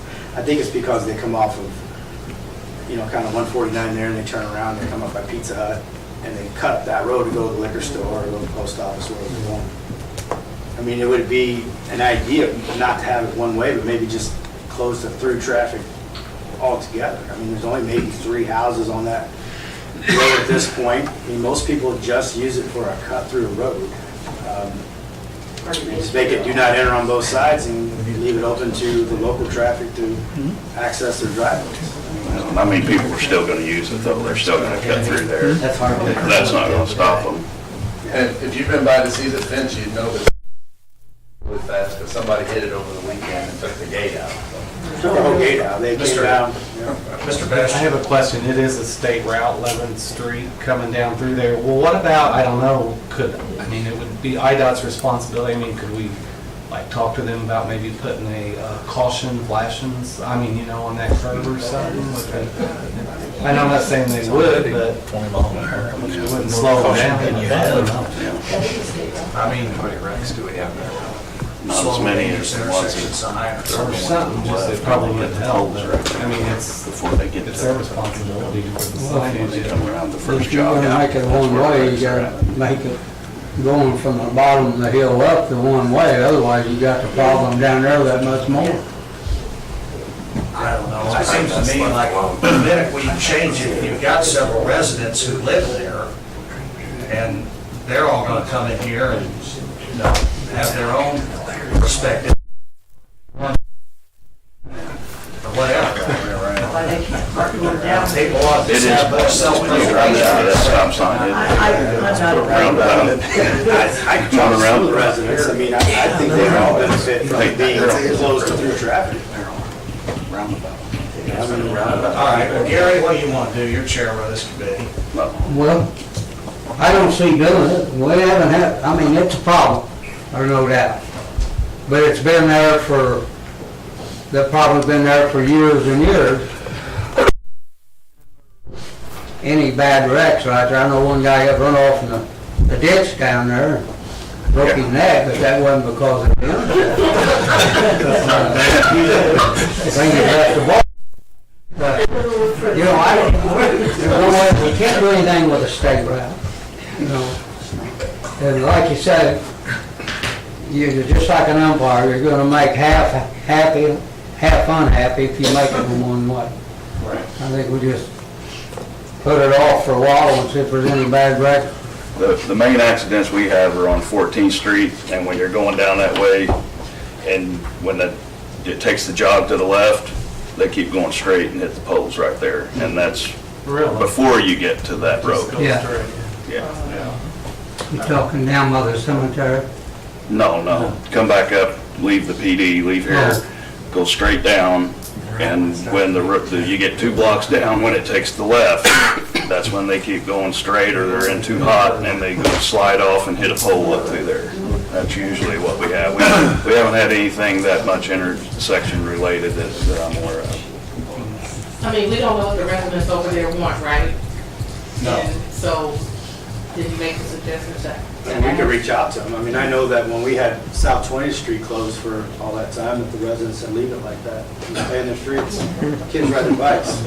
So I can't think of anybody that would live on a street that is used to 30 to 45 miles of traffic flying down a hill at 2 o'clock in the morning. Why they would not want that when they could use that street to leave, coming to and from their house any day of the week. And it wouldn't be like gated on each side, it would just be do not enter on both sides. And, you know, like I said, you won't keep all the traffic from going up and down the road, but you're gonna keep all the honest citizens from using it. And it would also limit the amount of traffic we get at Public Works. People are still invited to come anytime they want, but I mean, I've seen cars fly through there at 40 miles an hour while we've been in that shed. I mean, if you lose control, you're gonna hit one of our buildings. I mean, I'm not saying they drive through at that speed every day of the week, but it does happen, I have seen it. And like anything else, you don't want to just wait for an accident to happen before you do something about it. You kind of foresee that there could be an issue with it. I mean, I think it's worth consideration. Maybe next time you think about it, you guys mull it over. Maybe next meeting we'll see what you got to think. I think the main thing Harry's talking about, those down there at that intersection when those cars are turning left and right at the stop sign. Because that's what the close problem is that he would have come forward about, I believe, anyway. Well, I think some of the obstruction coming through there, all them cars, he parks right up to the sidewalk. I mean, I went through there the other day and I'm like, I mean, the cars were the one, I mean, I'm not against his business being there, I'm just saying I think that's the issue. It's a very small parking Right. area. It's very small. And it gets a lot of cars in that very small area sometimes. Well, it is an intersection you have to be cautious at. Yeah. Even people driving by that coming each way, you have to watch out for, you know. You can't fix stupid, so I think making it one way is going to do us any good. That's a good idea. Do that again.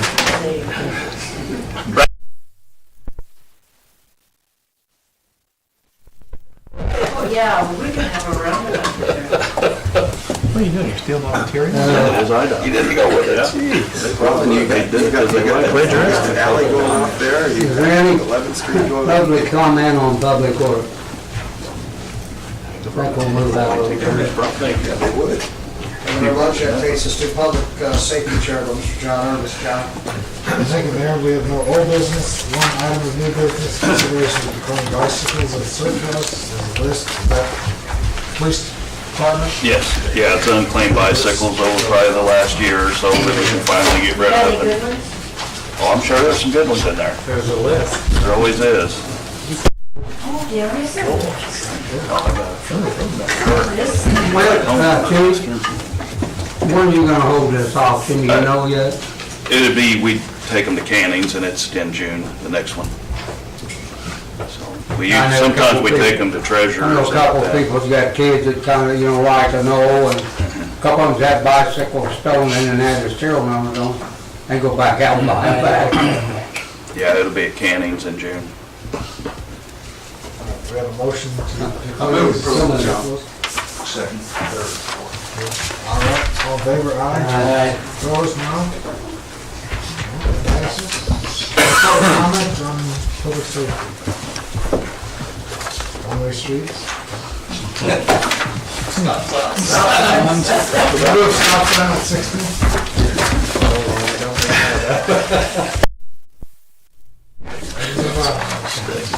Thank you, John. Next, personnel chair, bonus part of the duties. Thank you, Mayor. There's no old business, there's no new business, and unless there's public comment about personnel, I think that we can move on. Thank you very much, Paul.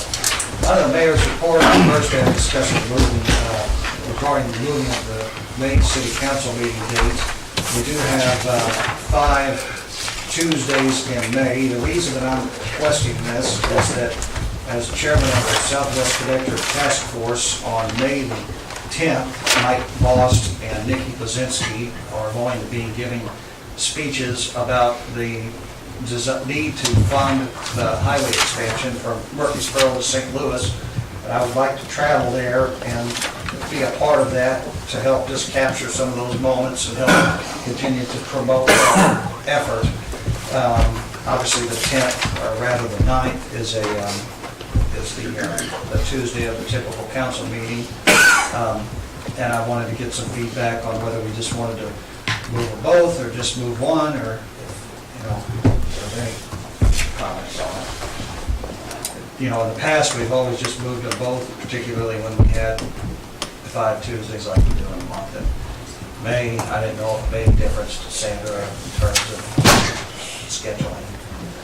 So, I have no objection to moving both of them. okay.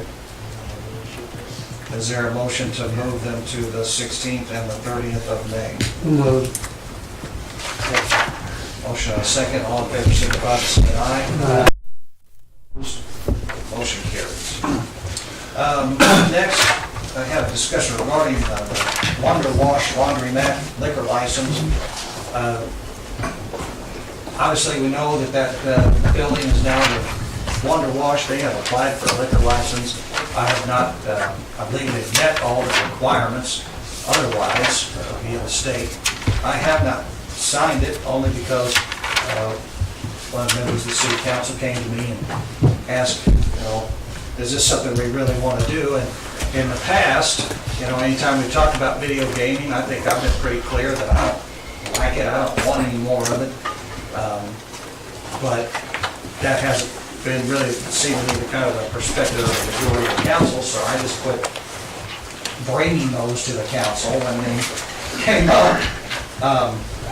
But I'm bringing this one because it seems like there may be some objection to it. So, Mr. McCall? Well, my part, a liquor license to me, you go in there's House of Cakes. They got the machine, they got a liquor license, so they had it. I don't ever see anybody going there and order a donut and a beer and get it. These people are using that for a front, and I don't think a laundromat, and if it isn't a bar, they shouldn't have gaming license. People are going in there to drink a beer and play a machine. We denied Huck's one on Walnut. The pure fact, that's all they're wanting with them, and you got kids going in and out of it. You're going to have people got their kids in the laundromat, run around in the machine room, because they're going to have it separate. You can't keep them out of it. I think, to me, a liquor license was made for a bar, not a service station, not a tin building on Walnut. If somebody opens up a new bar, they're in the business, they probably need a machine. When a guy went into a laundromat, I don't think he was thinking about poker machines at that time. Plus, every one of them you put in like that is hurting the Elks, the American Legion, the Day Night, Corner Tavern, River Rats, the Rome, which has been a bar and in business with a machine. And all we're going to do is take away from them. Chances is the same way. All the people in town that's got a liquor license in a bar were in the business of selling alcohol and then got their machine. This guy is wanting a license to hide behind to have a gambling machine, in my opinion. And to me, that's the same way with a service station. You know, the next thing, you know, they'll be on us again and it right there on Walnut, do we want that advertising? Yeah. Do we open the town up just to, you can walk in Marlowe's Theater and play a poker machine and get a donut and a beer. Right. You know, I'm, myself, personal opinion, I'm strictly against it, but it's whatever this council wants to do. Well, my one question I have is for our city attorney, Richard Blake. Can I deny their license? Well, I think you can. I want to say something too. You know, if he's given a license to, which for the gaming machines, you have to be able to, it's a serving drinks on the premises. Anyone who's a minor cannot, or is it going to be 18? I didn't look at this. It's 18, I believe. Yeah, I mean, they're not going to be able to enter that premises unless they're accompanied by a parent. Is that because of We're our gonna have to take ordinance? them. I mean, because I know, you know, like you mentioned, Larry's House Cakes, you don't have to be 18 to go in. Well, but that's in our city code. Okay, so it's our ordinance that requires that. We discussed that about. At that point. Now, the city did create a specific license for a spa. Yes, Right. I remember that. But that To was, allow that. they were gonna have to be of age to go in there too, correct, right? That was why you. I can't remember how we fashioned that one. I think that's how we did, and he ended up not doing it because of it. All right. And- Mr. Bastrop? But anyway, getting back to the mayor's questions, I believe you could make the decision that this is completely appropriate location, inappropriate business to have alcohol being consumed openly, and because you know it's if the purpose is just to get the liquor license to have the video gaming, it's also anybody who goes in there can buy a drink and drink, and that, you know. Do they have to have alcohol on the premises? Yes, it would have to be a legitimate license, a serving to drink on the premises. To have the shoe. But they can get by with having a case of beer, I think. Yeah. It has to be a license allowing drinking on the premises. All right. So I will say this, I'm not necessarily opposed to them having it, like, but say, I mean, one of the things to think about is, you know, one of our things in our liquor stores, is it more than our distance required away from the Nazarene church anyway? Is it not too close to that to qualify for that? Martell's because it wasn't within. Yeah, it was not 200 feet. Right. It was, You're right. Chief? Another question, you know, is there gonna be an employee there all the time where I mean, I think kids? it has to be, I think, under state gaming. Yeah, because, you know, I mean, it's a laundromat, people go in and on their own time, and most of the time, there's never an employee there, but, Yeah.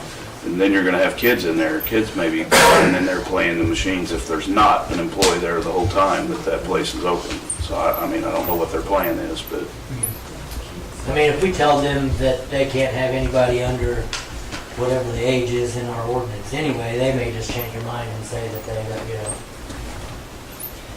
A mother, and a prime example would be a mother going there to do her laundry, and she doesn't have anybody to keep her children.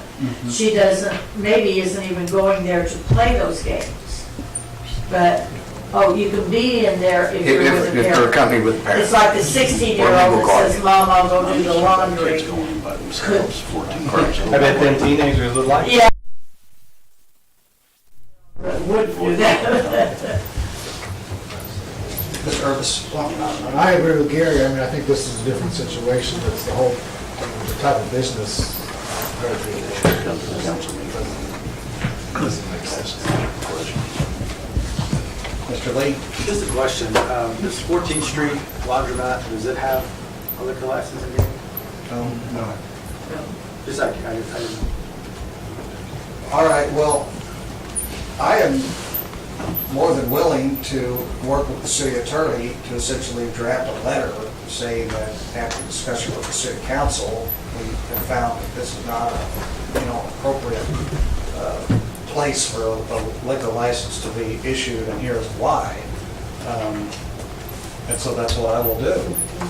And I like to bring these things to the council because I don't want anybody here to get sideswiped by a, complaint from somebody, about some action that I've taken. Well, I'm sure they probably don't realize that they can't have anybody in there. They may not. Well, I don't think that Mike did either, but he, when he was proposing that for Art of Air, I think that he was really taken aback when we said, now I understand that 16-year-old that can drive there can no longer come in. You change your mind real quickly. Yes, exactly. All right, well, thank you for that discussion. I want to move on to just an update on the Bridgewood basketball court project, and this is just something I wanted to share some good news on. The Housing Authority did finally surface that court and put up new basketball goals, and I have been pleasantly surprised that after talking to SIU Carbondale, they have volunteered for their physical plant employees, because they have all the equipment to do it, to come over and stripe all the lines on the court. They maintain various courts on campus, and they do it all the time, and so they like to do that, essentially free of charge. And they would like to replace the fence for the Housing Authority down there around it, so long as they could put some sort of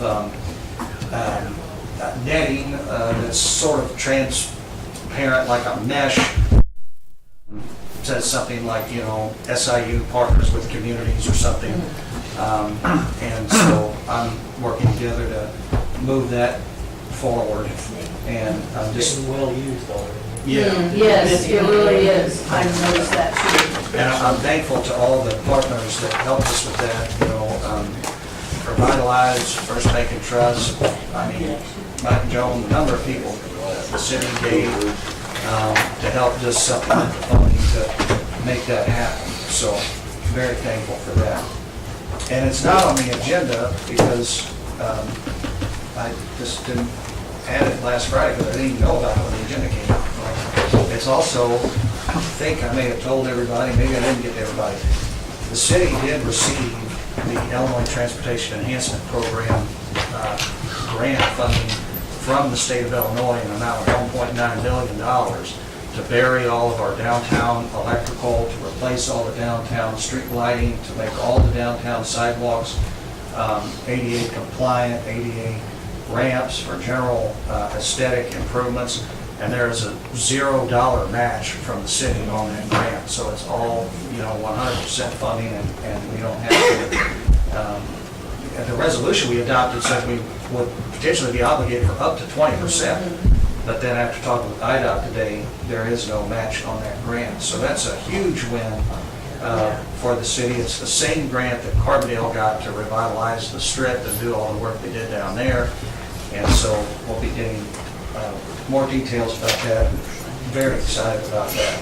Do you know what timeline on that, when we receive those funds? Is that something that we could start looking at projects like soon, or? I don't know. We're supposed to have a follow-up call on that set sometime next week. They just announced the funding like at 5 p.m. last Friday, and I haven't heard any other details. But it's really Yay for our team. Yes. So even though that's state route, we can do the work? Well, the work would be bid out. Samron did the work at Carbondale. And I'm sure Ameren would be involved because it's street lighting, and it's going to be, somehow plugged in there. So I don't know all the details of exactly how it'll roll out. I know that it is a 3-year program, and so, there'll be obviously design and engineering involved, and then bidding out and all of that. But I believe it was Sempo Harold paid for the pre-planning study that Blank The application, yeah. Right. And in fact, we're still waiting on the environmental for the PDR, so. Oh, really? Yeah, it's IDOT, but and this was just the first phase of that entire project. Yeah. So it's a great board, so we're thankful for it. I think that's all I have. Go to, you know what, one more thing while it's on my mind, sorry. I just do want to inform the council that there is a new owner of the Jackson County Rehab Care Center. It was purchased by a nephrologist, which is a doctor that specializes in kidney function. And he has 2 offices in Belleville area, owns a hotel in Peoria, and met with him several times. Recently met with him this morning, actually, yesterday morning. And I think that he has, what he wants to do is to open a dialysis center there. What's that? At the old nursing home. I think some of the wings are probably beyond repair, and he'll have to demo some of those as his plan. Probably doesn't need that much space Right, anyway. exactly. But I think our complaining that we did to the other previous owners here a while back, maybe more motivated or unmotivated. So where's the doctor from?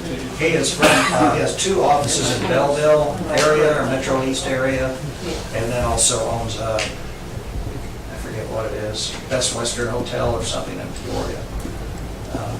So hopefully we can see that. What's the name of the company that runs it? Oh, it's like AD LLC. It's not. Not something you would. It's not something you would recognize. It's his company. Okay. It's the same. Same company owns his doctor's offices. Yeah, okay. His name is Hassan Usman, and he's I think 41 years old. You sure about that name? Yeah, I think so. Or maybe it's the other way around. Councilmember request, Ms. Hughes. Nothing, thank you. Ms. Curry Winston. I have something. I was getting, well, it's not the important part, but I was getting my nails done and I was talking to Danny over at Valley. He said he had talked to you at one point in time before, and he had asked me about the 2 loading zone signs. The one is in front of Stark, and then the other one is on the, I guess, west side of the street, down the street from his place of business. He was just saying that he was wondering if one or the other of them could be removed for parking, and an extra light put outside on one of those poles because it's dark out there. So I told him I would make mention of it at the city council meeting. Was that loading zone there because of Sis's? No. Is that, I mean, we had the loading zone right there. It's not on Walnut, it'd be on. Oh, I thought it was on the side. 13. I'm missing this. It's on this right, one is right down the street from his place of business on, I think that's the west side. Or west side of the street. It's on 13th. And then one, on Okay. 13th, and then the other one's over by Stark. I didn't think the one by Stark could be moved, but I wondered about the one that was the one this side of the street. It's probably where the Yeah. board building. Was that the one that we put in for Sis's and he's closed down then? Yeah. So we still may need it, I don't know. I guess it could be on the agenda for next go round, but while all the necessary people are in place to be, to check and see. So- Yeah. I don't know whether they can be removed or not. Mhm. Darren, can you investigate? I will. That and report back. Thank you. Anything else? Mr. Austin? No, sir, thank you, Mayor. Ms. Jackson? Okay. Clerk Munzak? Mr. Pittman? Mr. Urvis? Thank you. Mr. McComb? I just thank you for bringing the liquor license deal up Yeah. in front of the council, not just issuing it. Yeah, no, well, Appreciate that. Thank you. sure. Mr. Bastian? No, sir. Mr. Platt? Nothing. All right. We'll go to the department head request, Attorney Blake. One thing to report on liquor licenses, the Illinois Liquor Control Commission has dismissed the appeal of the denial of the liquor license for the former VFW. Okay. That's all. So does that mean that they did finally pay to? No, they did not. The appeal was dismissed for the failure to pay. Okay, okay. So it's done. Ms. Ripley? Nothing. Mr. Evans? Nothing, thank you. Brad? I'm good, thank you. Feldmeyer? Nothing, thank you. Van Waring? Nothing, thank you. Sheffer? Nothing.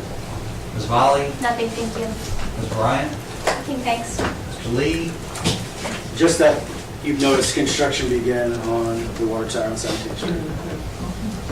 It's currently been drained, we drained it yesterday, we drained through the night. Worked with Steve, worked with Kincaid, trying to figure out, safety protocols in case we do have a large fire, so we were kind of in touch with each other on that. And we do have to bury the electric line that goes to the water tower.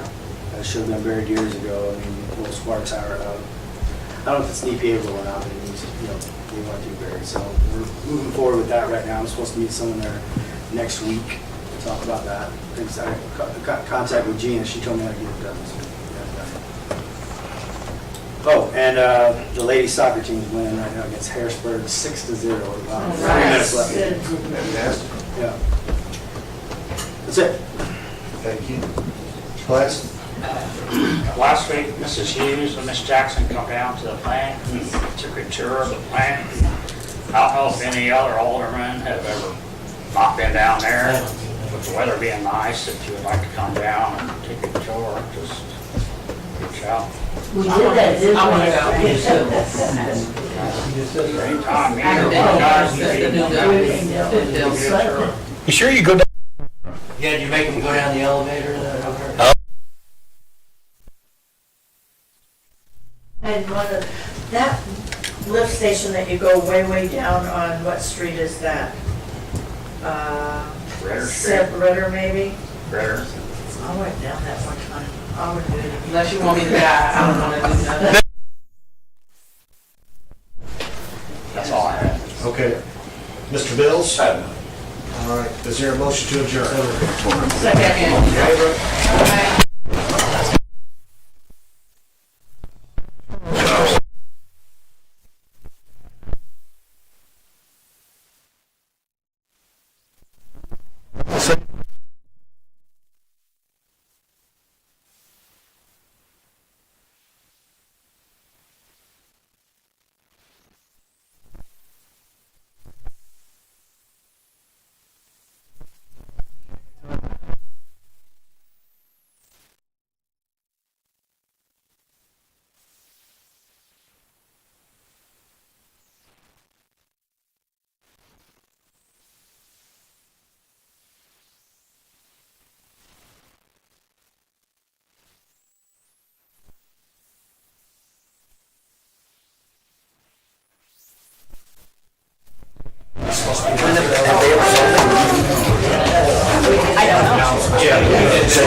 We were doing a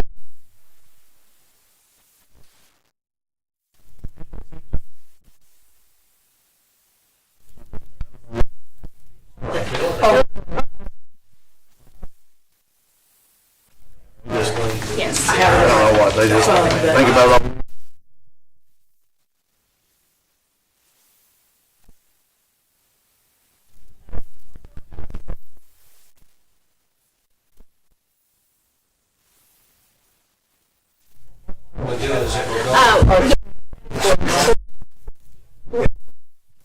Control interview first. Okay, and then we'll go into all of the TCs. Yeah. Is, who else is supposed to be there? John and me, is John coming? Yes.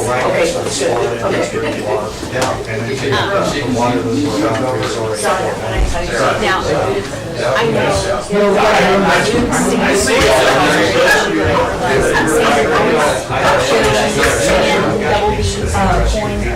Met with her, gave the NASCAR. What is it? Sand Double B. But what is it? A bar. Oh, okay. Anyway, so she's putting behind the courthouse, gaming the St. Louis Chamber of But Commerce. she decided not to renew her license yet because her machines are still 3 to 6 months out, she said. Which So one is that? that could be the same thing that you're wondering. Behind the courthouse. Where that coffee shop was? I think so, yeah. He doesn't have. Yeah, so that's where she's going. How dysfunctional the St. So if we can do it. I'm okay for hire. I don't have issue with anything. But one person, you can make money, but you can't, you know, like. Fine. Talk to you later. See you tomorrow. Yes. And the laundromat, you know, I don't go far, but if I was to go to laundromat, my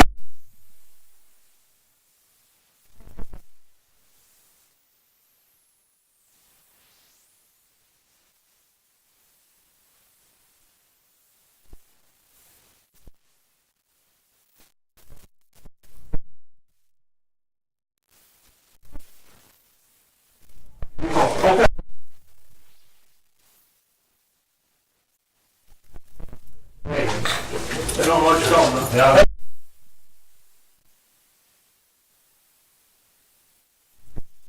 It's, it's committing club, wow. And aesthetically. That's not cheap. And what did you give us? Give us a sample of? Was it Bailey's? Yeah. No, it wasn't Bailey's, but it was a new cream that he mixed with the root beer. Yeah. Originally, It's a new no idea what I was calling about.